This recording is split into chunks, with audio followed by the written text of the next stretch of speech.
200 करोड़ का प्रोजेक्ट एक hi tech engine में आई किसी प्रॉब्लम्स की वजह से रुका पड़ा था। पूरी कंपनी का पैसा व भविष्य इस इंजन पर टिका था। देश विदेश से बड़े बड़े इंजीनियर इस इंजन पर अपना तजुर्बा आजमा चुके थे, पर कोई भी कोर प्रॉब्लम को समझ नहीं पा रहा था। तभी इस कंपनी का एक युवा सफाई कर्मचारी इंजन को ठीक करने का आत्मविश्वास दिखाता है। हर किसी की नज़रें इस युवा पर टिक जाती है। वहां खड़े तमाम बड़े इंजीनियर इसकी बेइज्जती करने लगते हैं, खूब मजाक उड़ाया जाता है। लेकिन उसके बाद इस कर्मचारी ने जो किया, उसने हर किसी की बोलती बंद कर दी। आखिर इस सफाई कर्मचारी की असलियत क्या थी? किस मजबूरी ने इसे सफाई कर्मचारी बना दिया था? इससे पहले कि इस शानदार सीख और मोटिवेशन से भरे इस वीडियो को शुरू करें, आप चैनल को सब्सक्राइब कर लो ताकि ज़िंदगी बदल देने वाली ऐसी वीडियो आपको रोज मिलती रहे। कहानी की शुरुआत होती है बेंगलुरु के रिंग रोड के नज़दीक स्थित यह विशालकाय लग्जरी बिल्डिंग से, जो कि टेकजोन ऑटोमोबाइल कंपनी की है। यह इनका मेन हेडक्वार्टर है। ना सिर्फ इस बिल्डिंग की भव्यता बल्कि इस कंपनी की टेक्नोलॉजी एंड सर्विसेज के चर्चों के चलते ये कंपनी आकर्षण का केंद्र बनी रहती है। देश भर के लाखों लोगों का सपना होता है कि उसे भी इस कंपनी में कोई अच्छी जॉब मिल जाए। ये कंपनी वर्तमान और भविष्य को ध्यान में रखकर टेक्नोलॉजी को विकसित करती है, जैसे हाईटेक ट्रांसपोर्ट ट्रक के इंजन, बस के इंजन, शिप इक्विपमेंट्स और कुछ ऐसी मशीनरीज तैयार करते हैं जो डिफेंस सिस्टम के लिहाज से बेहद सुरक्षित व सुविधाजनक होते हैं। हालांकि कंपनी के अंदर का माहौल कुछ अच्छा नहीं था। कंपनी की सीईओ थी प्रिया शर्मा, जिनकी उम्र लगभग 35 साल थी। उनका तरीका एकदम सख्त था। बात करने के तरीके में तंज और तिरस्कार की भावना छुपी रहती थी। यह आउटफिट से हमेशा वेल ड्रेस्ड रहती थी। बाहर के लोग उन्हें बहुत समझदार कहते थे, लेकिन उनके ऑफिस के लोग उनके बारे में अलग ही बातें करते थे। इस कंपनी का सबसे कीमती प्रोजेक्ट उनका बहुत ही नया गाइडेड इंजन पिछले 6 हफ्तों से खराब पड़ा था, और यह इंजन उनका सबसे जरूरी हिस्सा था। 3 साल की मेहनत और करीब 200 करोड़ रुपए की लागत से तैयार हुआ था ये प्रोजेक्ट। लेकिन 70 करोड़ का यह इंजन हमेशा 14 मिनट और 36 सेकंड चलता और फिर बहुत गर्म होकर बंद हो जाता था। हर बार एक ही गलती दिखती थी, हार्मोनिक डिसरप्शन डिटेक्टेड। एक बड़ी एलईडी स्क्रीन से कनेक्ट यह engine red error symbol show कर रहा था। यह इंजन एआई मॉडल पर आधारित था। इस इंजन को एक ऐसे ट्रांसपोर्ट ट्रक के लिए डिज़ाइन किया गया था जो बिना ड्राइवर के ही माल को बेहद सुरक्षित रूप से एक संगीत जगह से दूसरी जगह तक पहुंचाने में सक्षम होने वाला था। ये पूरा 200 करोड़ रुपए का प्रोजेक्ट था, लेकिन सारा काम इस इंजन की टेस्टिंग पर रुका पड़ा था। 3 अलग अलग टीम्स के बड़े बड़े इंजीनियर आकर हार मान चुके थे। यह इंजीनियर हार्वर्ड व स्टैनफोर्ड जैसी विश्वास लेवल यूनिवर्सिटी से पढ़े हुए थे। इंजन के डिज़ाइन पर बहुत नॉलेज थी इनके पास, लेकिन उनका ज्ञान भी इस इंजन के सामने कुछ काम नहीं आ रहा था। बड़ी बड़ी डिग्री वाले इस इंजन के सामने फेल हो रहे थे। वह भी असल प्रॉब्लम को समझ नहीं पा रहे थे। इधर प्रिया शर्मा की टेंशन हर दिन बढ़ती जा रही थी। अगर यह इंजन जल्दी ही ठीक ना हुआ तो कंपनी को 500 करोड़ रुपए का नुकसान हो सकता था और उनका मार्केट में दबदबा खत्म हो जाता। ये काफ़ी बड़ा प्रोजेक्ट था जिससे कंपनी का भविष्य निर्धारित होने वाला था। इसी कंपनी में दीपक मौर्य नाम का एक सफाई कर्मचारी था, जो कि पिछले 4 सालों से इस कंपनी में कई उतार चढ़ाव देख चुका था। ये काम तो सफाई का करता था, पर इसकी नज़रें, इसका दिमाग यहाँ की टेक्नोलॉजी को निहारती रहती थी। दिमाग से इतना तेज कि जिस भी काम को ध्यान से देखता यह उसे सीख लेता था। ऑफिस के सफ़ेद फर्श से लेकर कॉन्फ्रेंस रूम के अंदर रखे हुए कांच के बर्तन तक दीपक मौर्य हर जगह जाता था। कहने को तो ये कंपनी में हर जगह दिखता था, पर फिर भी यह हर एम्प्लॉय के नज़रों से ओझल ही रहता, यानी कोई भी इस पर ध्यान नहीं देता।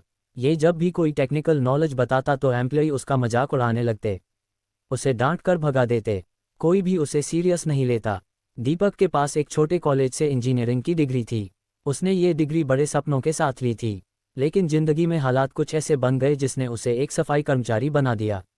क्योंकि उसकी मां को फर्स्ट स्टेज कैंसर था, जिसका इलाज तो था पर वो बहुत महंगा था, और हर इलाज का खर्चा इतना ज़्यादा था कि अगर वो बड़ा इंजीनियर बनने का सपना देखता तो मां का इलाज रुक जाता। उसने अपना सपना नहीं चुना बल्कि मां का इलाज चुना, जिसके लिए पैसे जोड़ने के लिए वो कोई भी काम करने के लिए तत्पर हो गया। हालांकि इस कंपनी से अच्छी जगह कोई हो ही सकती थी जहां उसे कुछ ना कुछ सीखने को मिलता था। इसीलिए वह कहीं और काम ना करके इस कंपनी में सफाई कर्मचारी बन गया। दीपक दिन भर ऑफिस में रहता, लेकिन उस इंजन की आवाज़ उसे हमेशा सुनाई देती थी। रात को जब सब लोग घर चले जाते और वो कॉन्फ्रेंस रूम का सफाई करता तो वह चुपके से इंजन के ब्लूप्रिंट्स पढ़ता था। उस इंजन का दिमाग सफाई में नहीं उसके डिज़ाइन में लगा रहता था। उसने देखा कि इंजन जर्मनी में छोटे यूनिट में बना था, लेकिन उसका एआई सॉफ्टवेयर अमेरिका के बड़े यूनिट्स में सेट किया गया था। एक छोटा सा यूनिट बदलने का फ़र्क एक बड़ी गलती पैदा कर रहा था। दीपक का जीवन बड़ा संघर्ष भरा रहा। 9 साल की उम्र में दीपक के पिता चल बसे। तब से माँ और दादाजी की देखरेख में ही दीपक पला बड़ा। दीपक की पढ़ाई लिखाई से लेकर घर के तमाम खर्चों को दादाजी ही पूरा करते। दादाजी का एक पुराना गैराज था।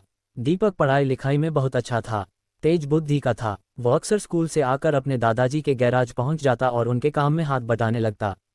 दादाजी उस इलाके के सबसे पुराने और जाने माने मैकेनिक थे। उनका तजुर्बा, उनका हुनर काबिले तारीफ था। वो इंजन की आवाज़ सुनकर ही बता देते कि दिक्कत क्या है। वहीं दीपक भी कुछ कम नहीं था। दादाजी जैसा हुनर तो मानो उसे विरासत में मिल गया हो। दादाजी जब भी किसी गाड़ी को ठीक कर रहे होते तो वह बड़े ध्यान से देखता, वो चीज़ को बारीकी से समझता। दादाजी भी उसे छोटी बड़ी बारीकियां बताने लगे।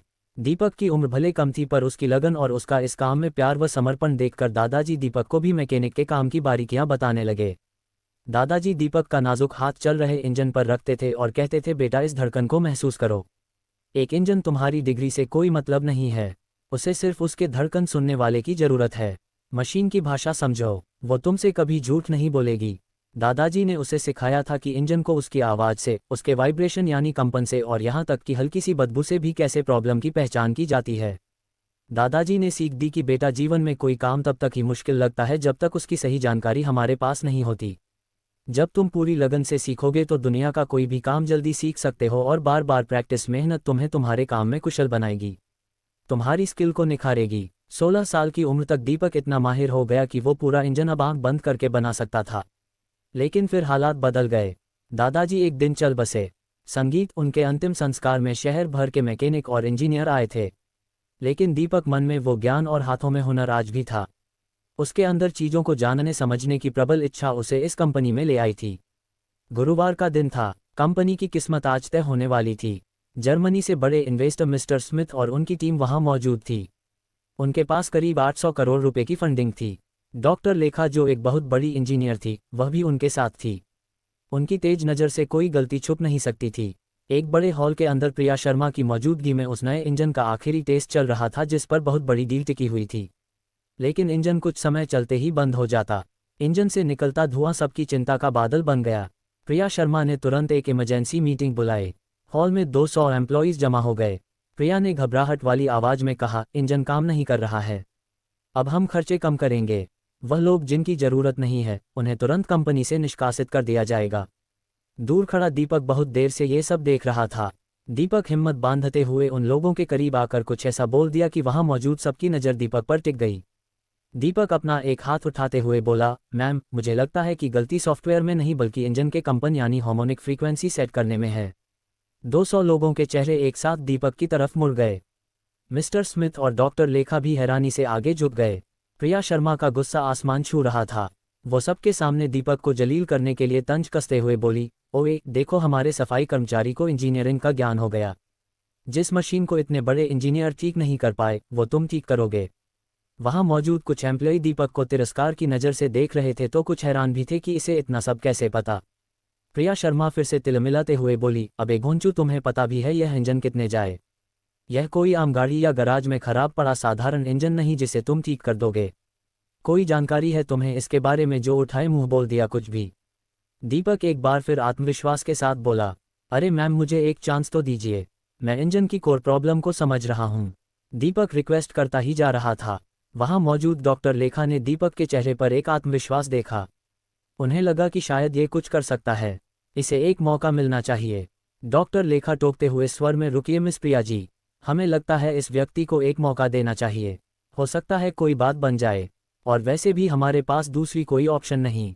एक से बढ़कर एक इंजीनियर अपनी कोशिश कर चुके हैं पर किसी भी इसकी प्रॉब्लम पकड़ में नहीं आई, तो एक बार इसका भी देख लेते हैं।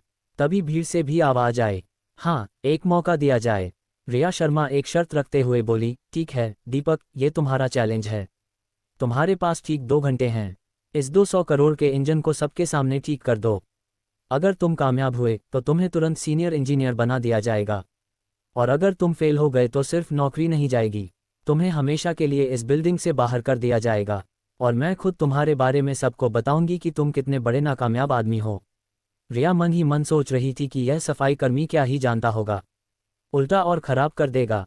चलो अच्छा है, अगर इंजन में कोई खराबी आई तो मैं सारा इल्ज़ाम उन तमाम लोगों पर लगाऊंगी जो भी इसे बढ़ावा दे रहे हैं, इसका सपोर्ट कर रहे हैं। दीपक के चेहरे पे कोई डर नहीं था, प्रिया इस सफाई कर्मी से चिढ़ी हुई थी और प्रिया को दुनिया के सामने इसका मजाक बनाने का एक मौका मिल गया। प्रिया ने तुरंत अपनी टीम को बोला इस पूरे चैलेंज को सोशल मीडिया पर लाइव दिखाया जाए। वो चाहती थी कि पूरी दुनिया देखे कि जब एक गरीब आदमी अपनी छोटी औकात से बड़ी चीज़ को छूने की कोशिश करता है तो क्या होता है।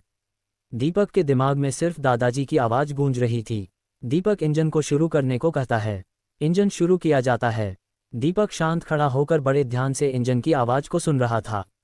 हर किसी की नज़रें जिज्ञासापूर्वक दीपक को निहार रही थी कि आखिर यह क्या करेगा।